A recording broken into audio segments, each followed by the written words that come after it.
I think when people are serious about what they're doing, those are already in the back of your head. You just kind of have to write them down because once you start having conversations with people, and I remember like my first ever like professional meeting, someone had sat me down and they're like, okay, what do you want from this career? What do you want from music? And I was like a deer in headlights.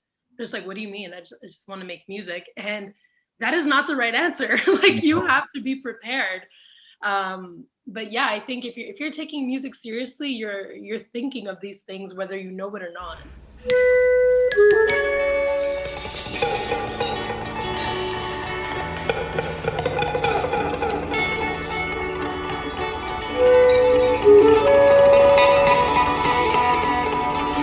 This is all about the song.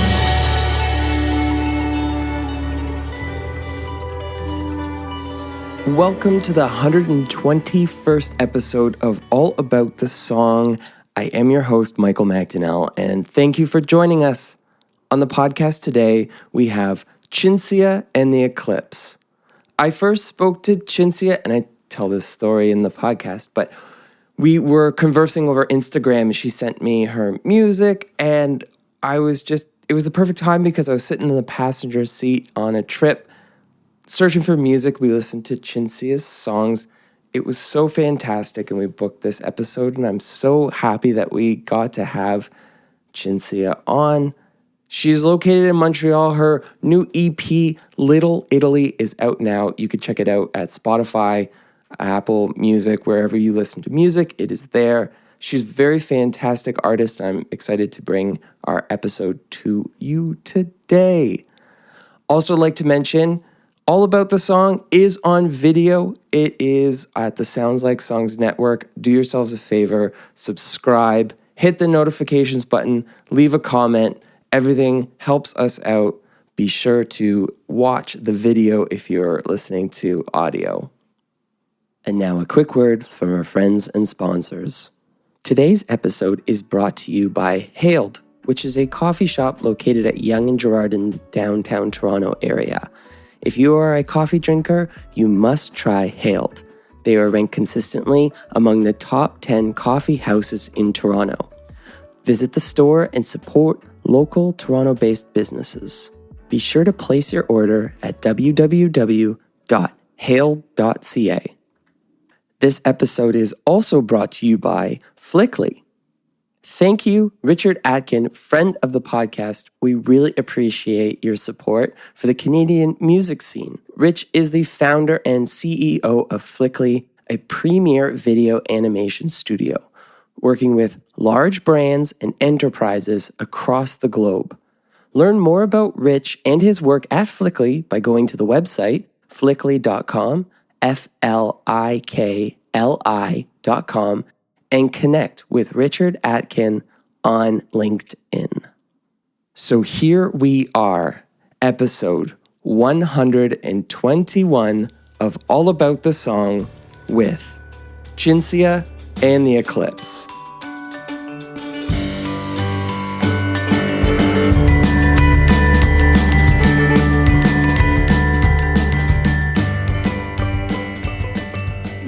Cinzia, thank you so much for being on the podcast. Congratulations on your 2020 releases. Thank you. Thanks for having me on. Well, you messaged me about being on the podcast over Instagram, and it was the perfect time to do so because I was with my girlfriend.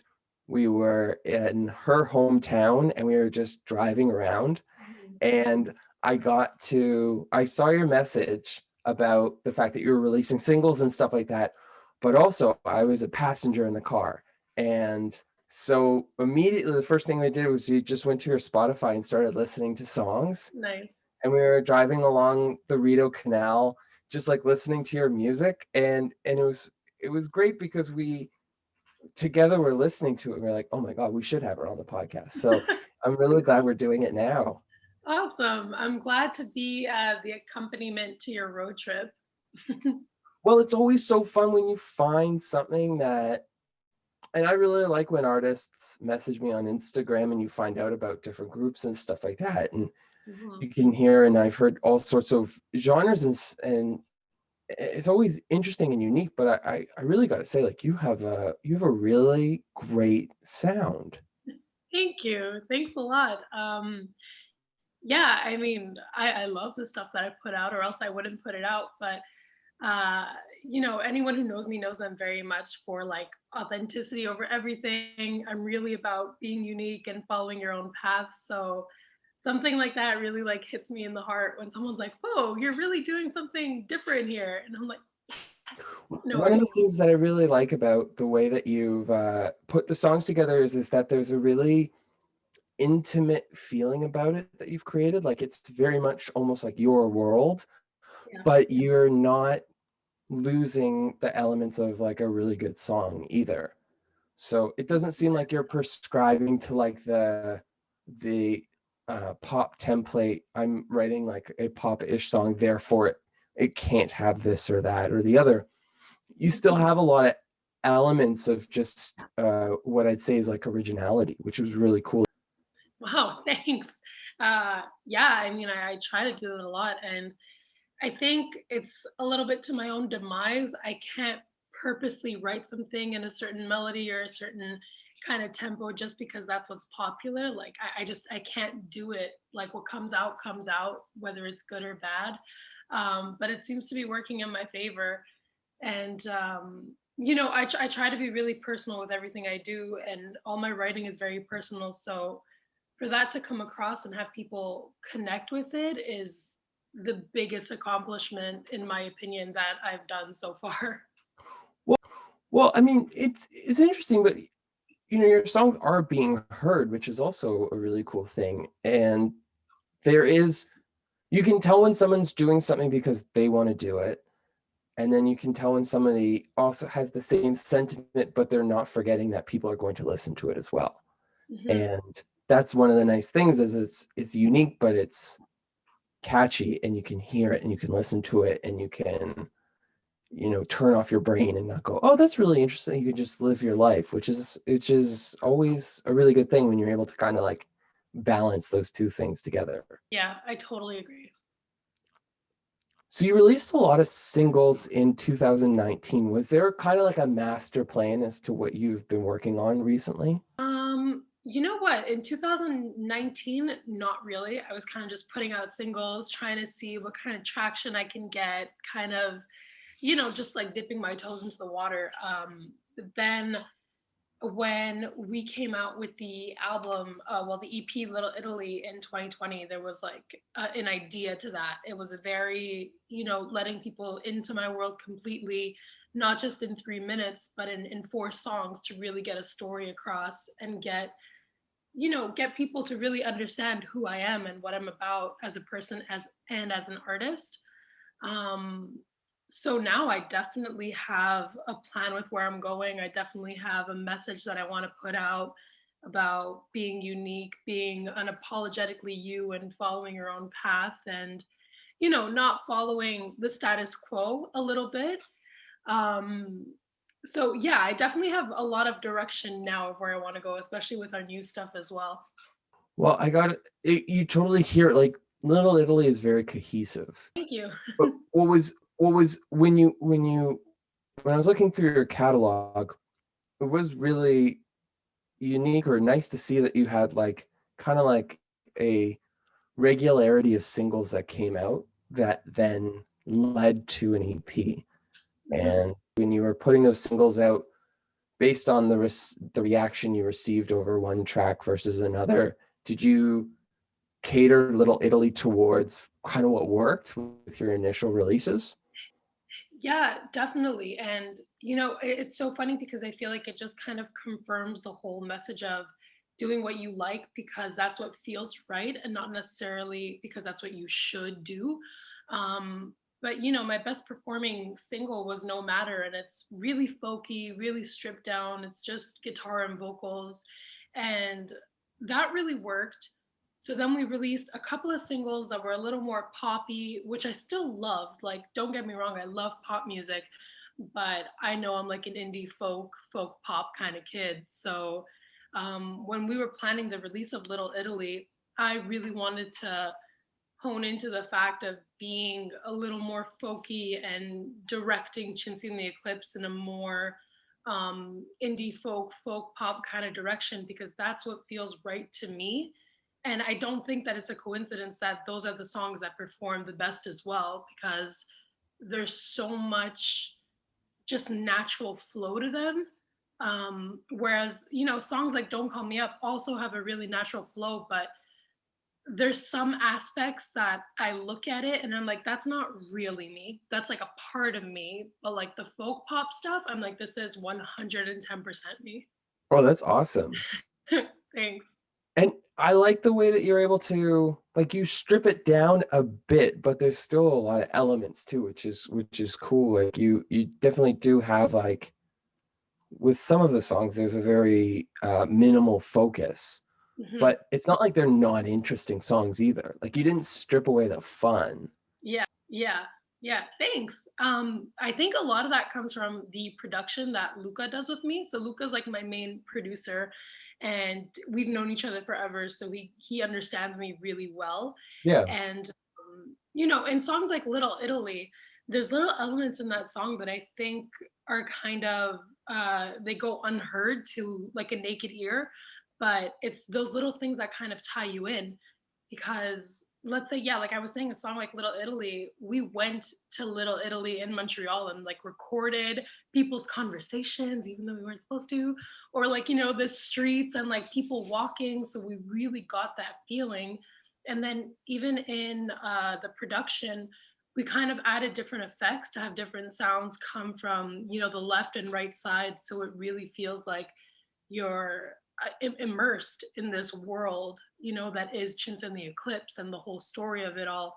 So I think those little secret elements are really what keep people tied in, because you can't really put your finger on it. Yeah. Yeah, I just gave away some of our secrets. Well, well, was it a goal of yours or the ultimate plan? Because you can't do stuff like that when you're releasing singles. Yeah, Was the goal with the EP to make it as immersive as you've described, or is that just kind of how it came out? 100%. That's exactly what I wanted. Because there's a few songs that we had gotten rid of and taken off the album because it just didn't fit the story. It didn't fit in like the world that I wanted to create. Because listen, I'm still a girl who listens to albums and EPs. Like I will listen from song 1 to song 20. I think that there's a reason that artists put songs in that order, and I'm always trying to figure it out. And putting single after single is fun, but I felt like it was time that I really kind of showcase who I am as an artist and what the story of my songs are together. um, so it was totally on purpose to have these kind of flow together and have the song kind of, well, the first song, Under Control, is kind of about falling in love with someone but being a little bit afraid and not knowing, like when you first meet someone. And then Can't Let You Love Me is more about the actual, the starting to fall for that person but not being sure. And Little Italy is kind of the, ah, shit, I fucked up, like I should come back to you and be in love with you. And Runaway is just about finding your own path, so it's kind of like this really big up and down kind of story that I wanted to release with everyone. And I don't think I could have released any of these songs as singles on their own, except for Runaway. Mhm. But I really wanted them to come together and be a package deal, you know? So how come Little Italy? How come that title? Yeah. Yeah, I love answering this because there's a lot to it, and I forget at least one detail every time I answer this. But so first of all, I wrote all these songs in my apartment in Little Italy, so there's that little nugget to it. And everything that I wrote about in those songs are different events or different people that I've met in Little Italy specifically. So, it really is thanks to the kind of creativity and cafes and restaurants and just the vibe of Little Italy in Montreal that really allowed me to express myself the way I wanted to with these songs.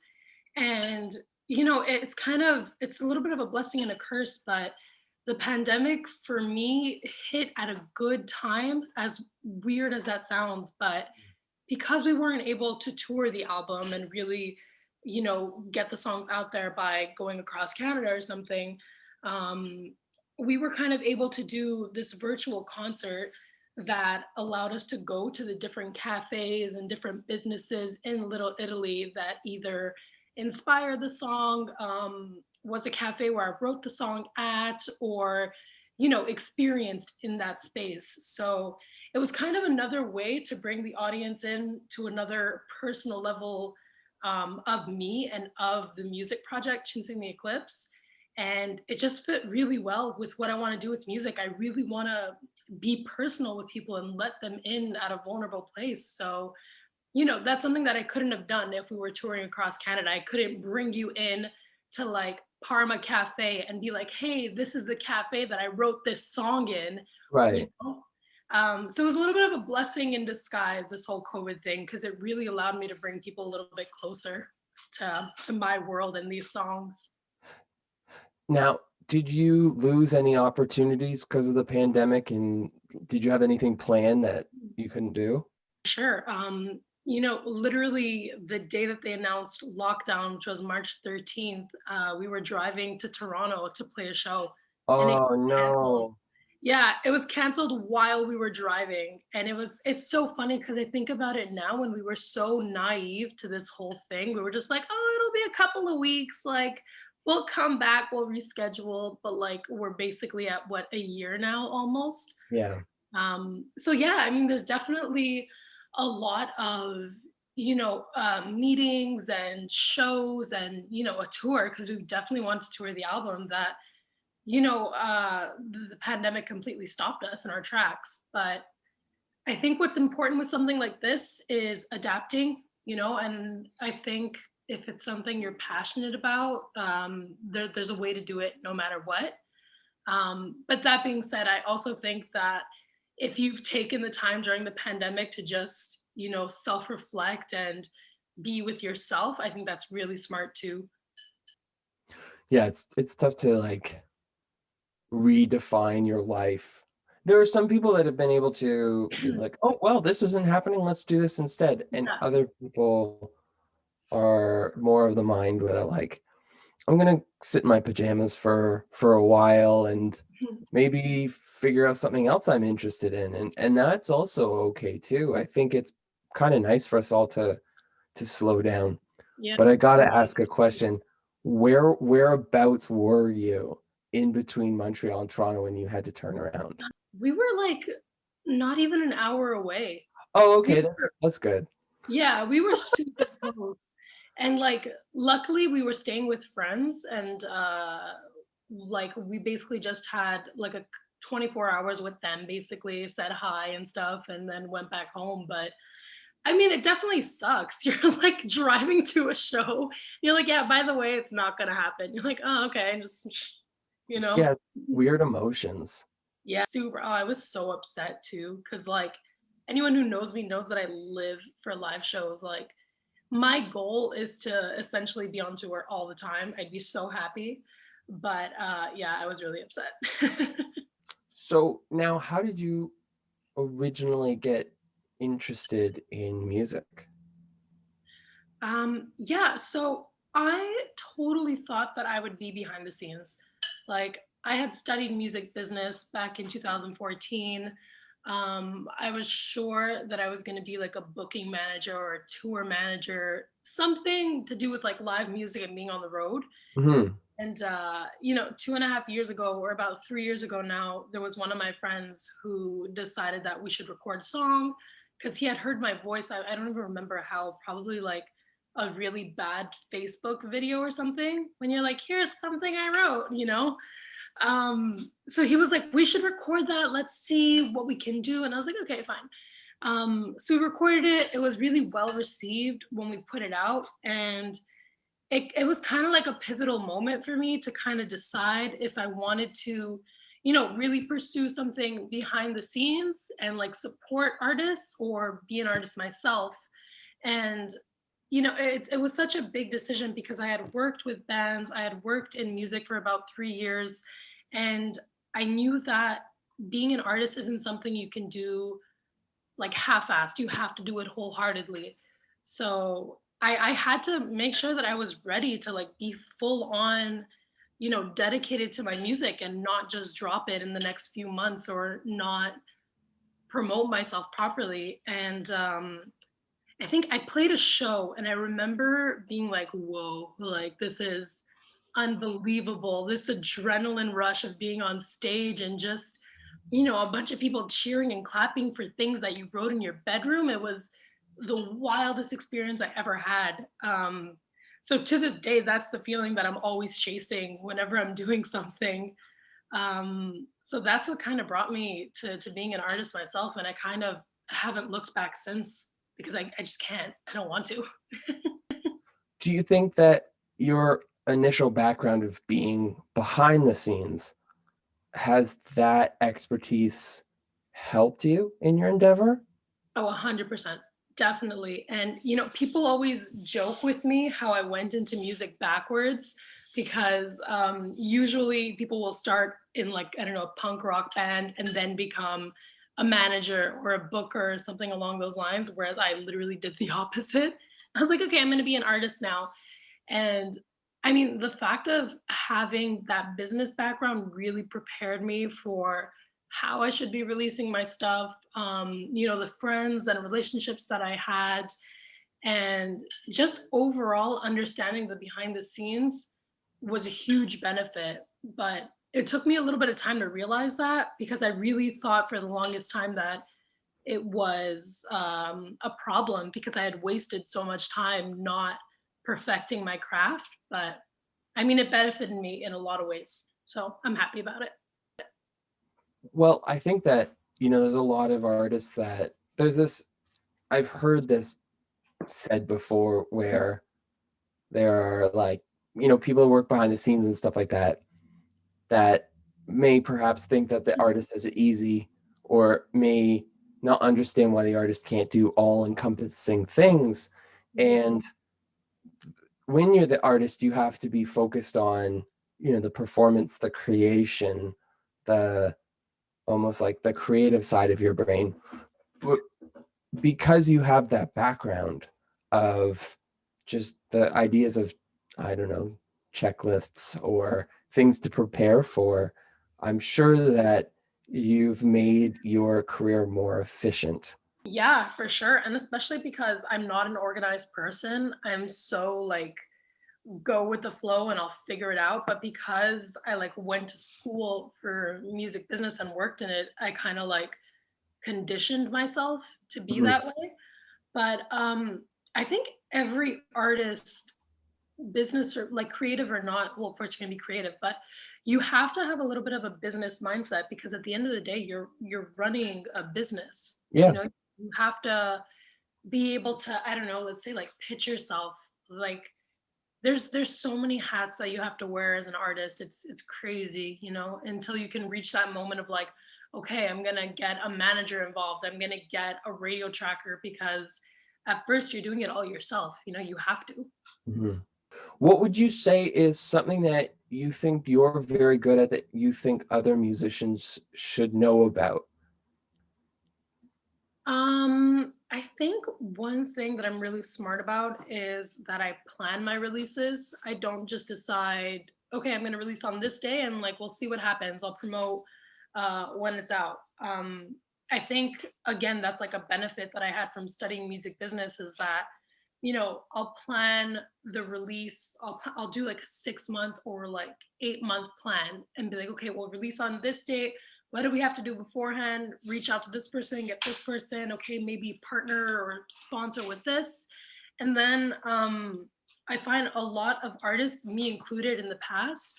Once you release your stuff, you kind of just cross your fingers and think like, okay, that's it. Like we'll see what happens. It's in the hands of the public now, Yeah. when really there's so much to do after it's released. You're following up, you're reaching out to other people, now you're reaching out to influencers, seeing what you can do to kind of drive it even further. um, so I think planning a campaign is something that a lot of artists underestimate and think they don't have to do, because they're like, oh, if it's good music, it'll get to who it has to get to. And it's so easy to release your music now that that's just not the case. There's so much noise going on, you know? So you have to be conscious of the fact that you need to strategize and figure out where your release is going. Well, it's also interesting too because the stories of that person putting one song on SoundCloud and all of a sudden, they wake up the next morning and 250,000 people have downloaded it, and all these record labels in the States are on the phone and there's a bidding war for you. Those stories do happen and they get a lot of publicity. Yeah. I think the problem is that the publicity makes it seem like that's just what happens. Yes. And that's like a, decimal point percentage type situation that happens. And it's happened to a lot of artists that are very famous and stand the test of time. And it's an unbelievable opportunity for it to, this podcast, has legs because those types of stories have happened to people and they've shared these unbelievable tales that they've experienced. The thing is that like, if that's what happens to you on Monday, you still have the rest of the week. And Yeah. as what's really great about what you were talking about with regards to a campaign is, you have a plan and then you kind of know what you're doing every day. I think a lot of artists, myself included, sometimes wake up and go, okay, what's today? And yesterday we had lots to do. And now it's like, well, where are we channeling all of our effort to get, the maximum potential of it? And that's kind of always been thought of as like an unartistic pursuit. Mm-hmm. And I mean, the thing is, I had my little like miraculous story too, right? Like I don't think like I'm definitely not knocking that. It's totally possible that you put it up, cross your fingers, and something happens. For example, No Matter, my second single, I had put it out, and for some reason, within like 10 hours of it being up, someone at Spotify got a hold of it and put it on a bunch of editorial playlists. And that kind of really gave me a nice boost to kind of get my music out there and reach different people. And I mean, that's insane. I had no power over that. And, now No Matter sits at like 4 million streams on Spotify, and that's wild. But after that happened, I kind of knew like, okay, I have to get smart and release properly because this is not going to happen again. Yeah, but it's great that it did happen because you can kind of ride that tide. And on those days that you're not exactly feeling, thrilled about yourself artistically, you can always, open up Spotify and just like, okay, cool. Yeah, all right, okay, I'm good. I played in a folk band with a friend who had a similar situation to that, where he had, I don't know, about 3 albums worth of material, and it had done, fairly well, but this one instrumental song, for one reason or another, had like, I don't know what it was, like 5 million downloads or something. And he won like some awards for it and stuff, like through like the Ontario folk stuff. And we went to, we played gigs by the airport and we did all these like different style things. And it was really interesting because he the whole time just kind of had this like head scratching mentality, being like, all right, I guess so. Like, he's like, we got to play this song we never have played before because everyone's ranting and raving about it. And I think that it's great when those things happen, but at the end of the day, you still got to be prepared.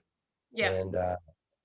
And that's, I think that's really great to hear that you have that understanding of a plan, because if your artistic talent was to another platform, I think it would be more obvious for someone to be like, okay, you work in PR, or you're a carpenter. Okay, what's your plan? What's your campaign? Like, what's your goals? Like, these types of things that as artists, we find it to be very challenging to put onto a piece of paper. Definitely. And I think I think when people are serious about what they're doing, those are already in the back of your head. You just kind of have to write them down because once you start having conversations with people, and I remember like my first ever like professional meeting, someone had sat me down and they're like, okay, what do you want from this career? What do you want from music? And I was like a deer in headlights. Just like, what do you mean? I just want to make music. And that is not the right answer. Like you Yeah. have to be prepared. But yeah, I think if you're taking music seriously, you're thinking of these things, whether you know it or Speaking of taking music seriously, I gotta say the thing that really catches me every time is your artwork that go along with the singles. not. The like the moons going around, like just the attention to detail is so cool, but it's I don't know if it's you who have done that or but it does seem like someone with a plan that would come together with like really great artwork for the material. Yeah, so 3 years ago, like I said, when I decided to do Chins in the Eclipse, I'm like, I have to go this like wholeheartedly or nothing.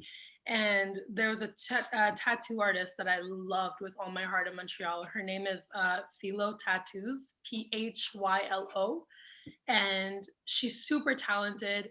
And I wanted to get a tattoo from her, and a lot of her stuff was pretty astrological too.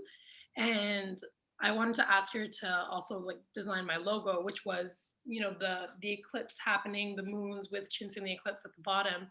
So I remember that day I went to the shop and I was like, hey, I want to get this tattoo here. It's like a glass heart, kind of like blondie, but holding it. And if I was wearing short sleeves, I would show you. Wait, can I?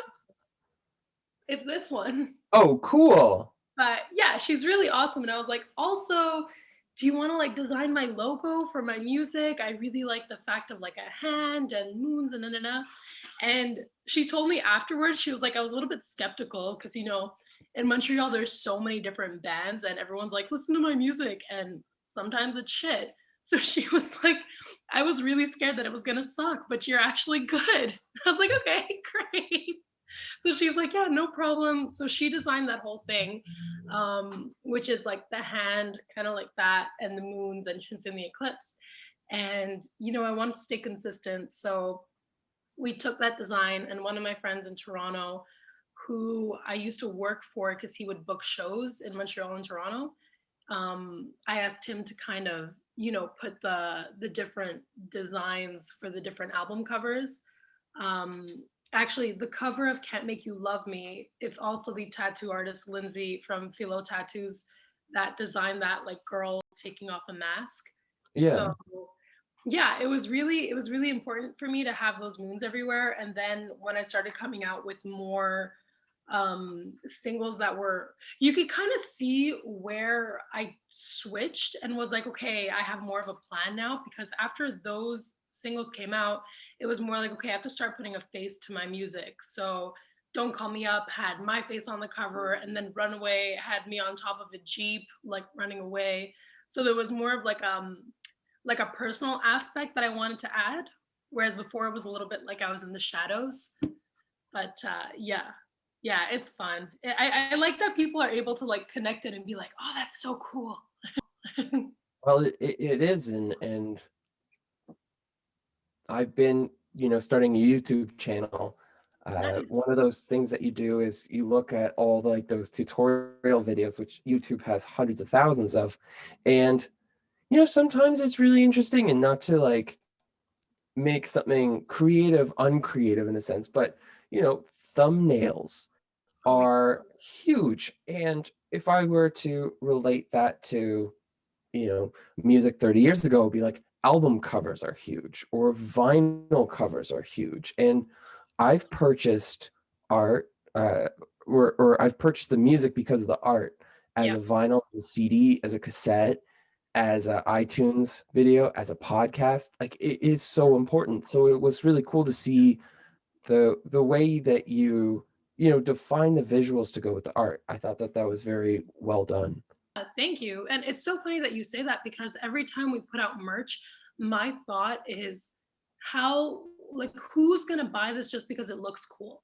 Yeah. Because at the end of the day, I know I'm not selling out arenas. You know what I mean? Like, I know right now I want to reach people because my stuff looks cool, and then they'll listen to the music. So the first T-shirt that we ever put out was that logo, like just on the left hand side, and people would buy it just because it was in that like trendy minimal, like minimalistic kind of look. Yeah. Even now, when we made the merch for the tour that I was telling you about, we called it Lunar Sessions, and where we toured like Little Italy and stuff. um the sweatshirt that we made for that was really more of like a, what's going to look cool, what are people going to want to buy, and then listen to the music. And I think that's just something that you have to realize sometimes, that like you kind of have to put your ego aside and realize that people aren't necessarily going to listen to you right away. You kind of have to show up with something cool sometimes. Yeah. Sometimes you'll feel bitter when lots of people like you because you're like, Yeah. where were you 4 years ago? No, But it's all part of it. exactly.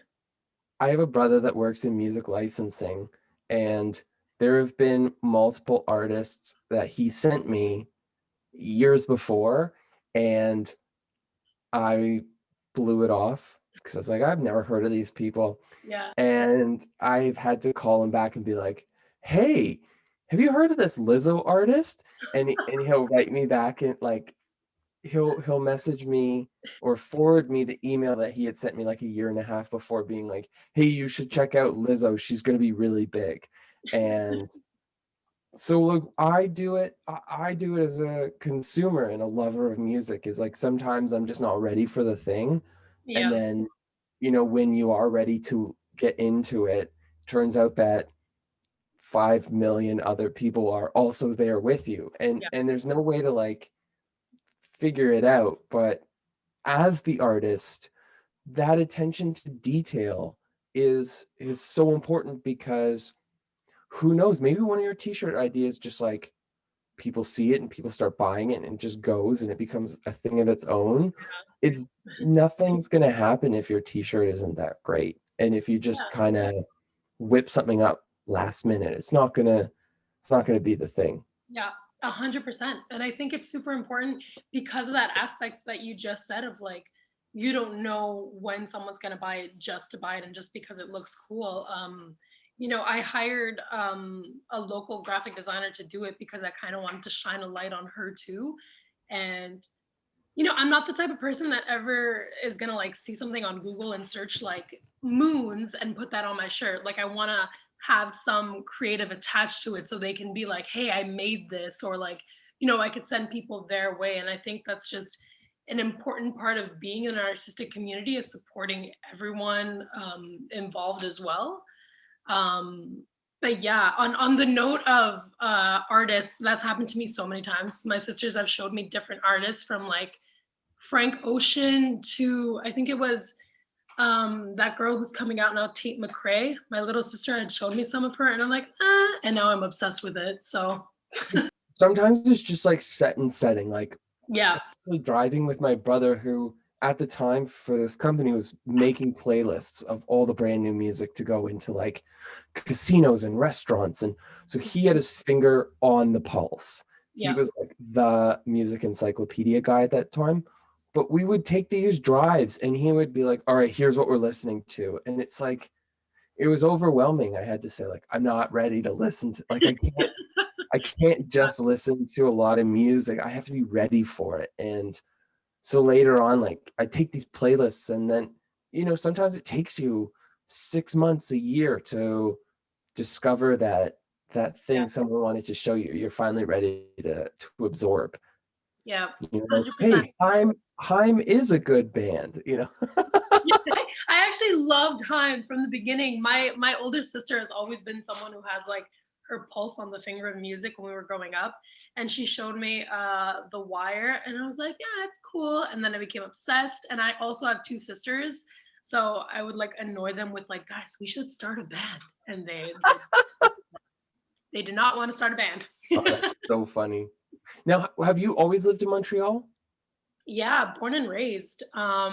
Actually, this sounds so stupid, but I thought everyone was. Like when I like everyone in Montreal is from Montreal, and that's what I thought. But it's only when I started working in music that I realized that everyone around Quebec and around Ontario comes to Montreal because we're cool as hell. Yes, you And are. yeah, I was like, okay, cool. So when people would ask me like, oh, where are you from? I'm like, Montreal. They're like, yeah, but where? And I'm like, Montreal, like born and raised. I understand that. I'm from Toronto, and my parents are from Toronto. My grandparents are from Toronto, but Yeah, same, like everyone's from somewhere else, yeah, and exactly. it's weird because yeah, people will say stuff when you're talking about places north of a certain area when you're not talking about the downtown core. Yeah, You all of a sudden realize like, oh, I might have been here longer than you guys, but with yeah. Montreal is your city. How is that?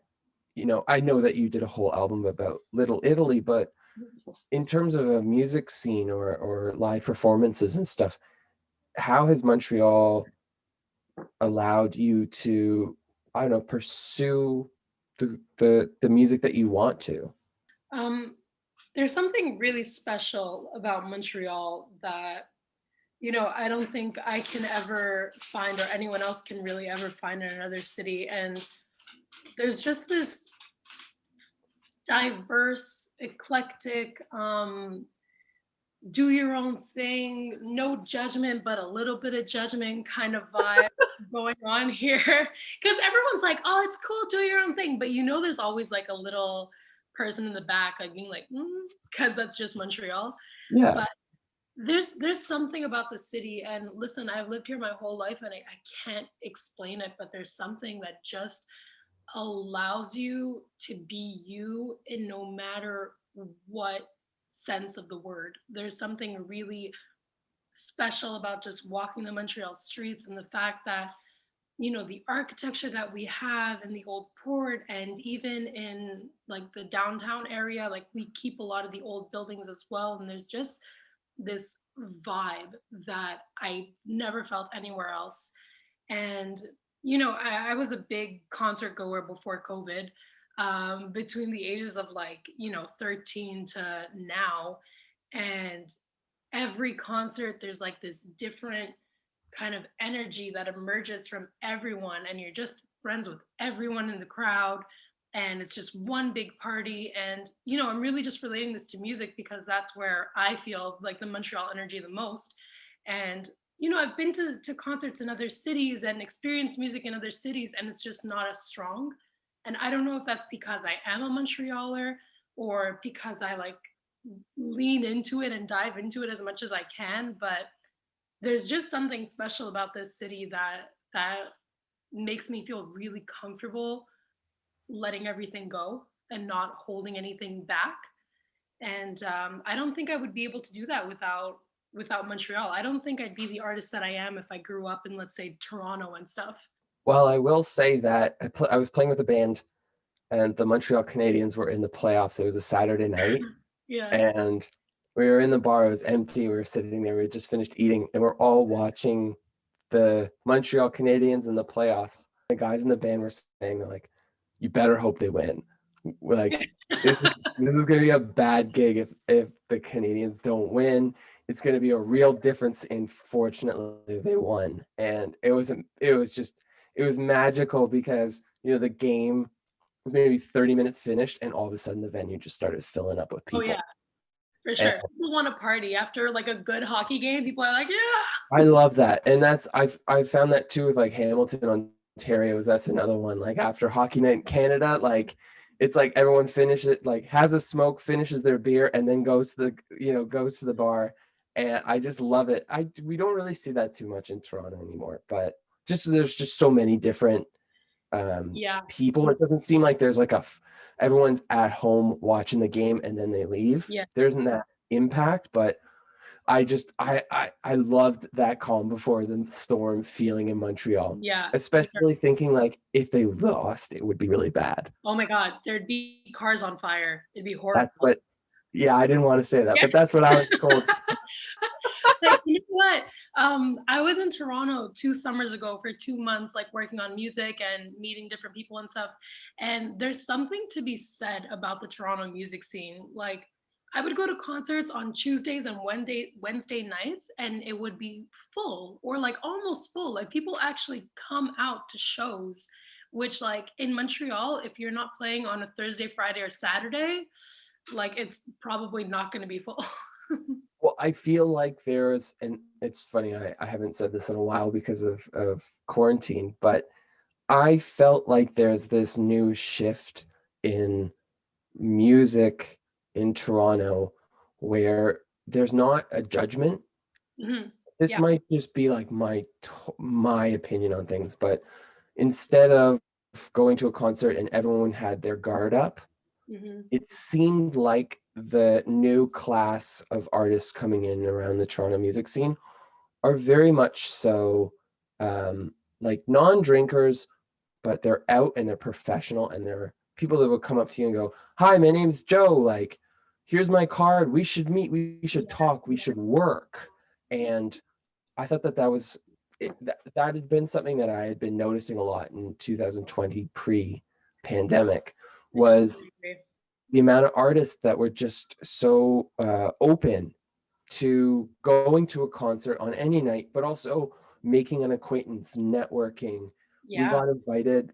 I got invited to a studio like across the street. They're like, "Hey, we're working at this studio. Like, you want to check it out?" And a friend of mine, we went with them. We didn't tell them that we had been to the studio like 3 or 4 times before, but Right. we just thought it was so nice that we were flattered that they had met us, and it wasn't like, let's go back and drink some beer. It was like, Yeah. let's go and show you where we're working. And we just I love that, and I thought it was so cool. And of course it's come to a screeching halt, but there is I really hope that, and I felt like Toronto's music scene has gone in waves. It's gone up and down in terms of the development of the scene.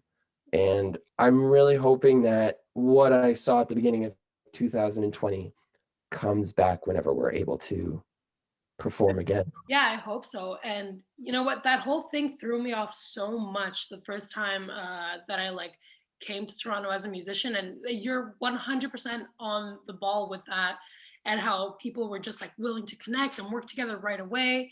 And it threw me off so much because Montreal is not like that. Like, Oh, Montreal is very much like, let me feel you out. Let's see if we vibe first, then let's see if we can work together. Whereas which when is people were just like, yo, let's work together, let's see what we can do. I was like, what? But it's super yeah. cool. It's a smart way to work. Well, I think that a lot of the times now is that artists aren't in a traditional band where it's all for one for all. It's artist centric, and you have people working with you. But Yeah. it's up to you to create that magic, create that luck. And when you're in a band, I think that it's easy for, even at sound check when everyone's loading in, for everyone to find a corner and you all hang out with your group in that corner. And then if a band's really good, kind of like if you go to a skate park and somebody lands a really insane trick, all of a sudden everyone wants to talk to that person. Yeah. I've it was like you had to prove that you were talented, like you had something that another band wanted, Yeah. even if it was you were better, and then those connections would start to happen, which is fine. I get that. But Yeah. it's nice when people just walk up to you and they are passionate about music and they have a conversation similar to what you and I are doing now, and they're just there to, just see what happens. And it's just so beautiful. Totally agree. So, Cinzia, obviously we're stuck at home still, and it looks like we will be for a while longer. But what's next for you? Next, I'm hoping to, shed some, well, not shed, but put out some more music sometime soon. I have a lot of songs in the works, and we're just, trying to navigate this world right now and see what fits best, what works the best. I'm just excited to put out new stuff and hopefully eventually, reach other cities and start playing outside of my bedroom. Congratulations. I'm so glad that you were able to release songs and stuff like that in 2020. And Yeah, I mean, it definitely took a toll on me at first, this whole pandemic. Like I was kind of at home being like, what the hell am I gonna do? But yeah, then, yeah, I don't know, you just find the positive in it and work around it. The same way that like you're still doing the podcast and everything. You find a way around to do what you're passionate about. absolutely. Yes, I know. It's not ideal, but we're gonna make it ideal. And Exactly. the thing that I've realized too is that if I wanted to go on an extended vacation or do whatever, I can I can do it because we're able to record this podcast over Zoom. So I'm not stuck in the city, I guess. Yeah, silver lining. Oh yeah. But I really appreciate you reaching out. It was like the perfect timing. Like I I was literally going through my phone being like, what do you want to listen to next? And then we just put your music on and it was like know. good to go. Yeah, the universe, man, it has a way of bringing things together at the right time. Well, Cinzia, thank you again, and I hope you have a really great evening. Cool. Well, thanks a lot for having me, and hopefully we get to do this again soon. Absolutely. Hopefully in person next time. Yeah, honestly. Have a good one. You too. We'll see you later. Bye.